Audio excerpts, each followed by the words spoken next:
Kwa nini hali inazidi kuwa mbaya nchini Sudan licha ya mazungumzo ya maridhiano kuwa mezani? Pande mbili za kijeshi, jeshi la Sudan na waasi wa RSF, zinaendelea kushikilia misimamo yao mikali, huku raia wakiendelea kubeba mzigo mkubwa wa vita vya wenyewe kwa wenyewe vilivyoanza tangu Aprili 15 mwaka 2023. Nani wanahusika na vita hivi? Mapigano haya yaliyoanza kama mvutano wa madaraka baada ya kupinduliwa kwa Omar al-Bashir mwaka 2019, uamuzi iwapo nchi hiyo inafaa kuongozwa na sheria za kiraia au za kijeshi umewakosanisha jeshi la Sudan SAF linaloongozwa na Jenerali Abdel Fattah al-Burhan na wanamgambo wa RSF wanaongozwa na Mohamed Hamdan Dagalo Hemeti. Jeshi la Sudan linadaiwa kuungwa mkono na Misri, Uturuki, Iran, Urusi, Eritrea na Saudi Arabia. RSF kwa upande wake inadaiwa kupata msaada kutoka kwa UAE, Kenya, Chad, South Sudan na baadhi ya vikundi vya Kilibya, madai ambayo mataifa haya yamekanusha.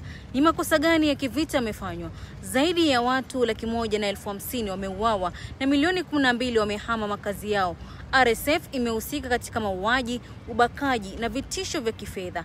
Picha za satellite za tarehe 4 mwezi Novemba mwaka huu na mashirika misaada zinathibitisha uwepo wa makaburi ya halaiki karibu na hospitali za watoto El Fasher. Hata hivyo, Umoja wa Mataifa kabla ya kutathmini kwa kikamilifu iwapo ni mauaji ya kimbari ilisema pande zote mbili zinafaa kulaumiwa kwa uhalifu wa RSF ni nani? Kikosi cha Rapid Support Forces kilianzishwa mwaka 2013 kutoka kwenye mamluki. Kimethibiti asilimia kubwa ya Sudan.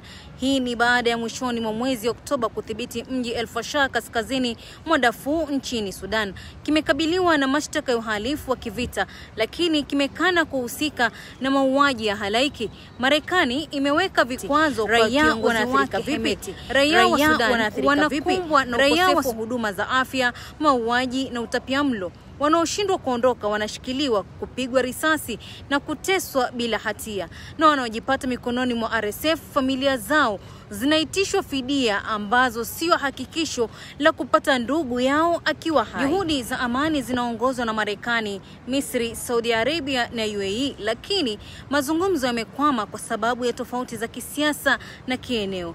Sasa mahakama ya kimataifa ya jinai ICC inachunguza iwapo pande zote mbili zimehusika katika uhalifu wa kivita. Kumekuwa na duru kadhaa za mazungumzo ya amani, lakini yote yamefeli.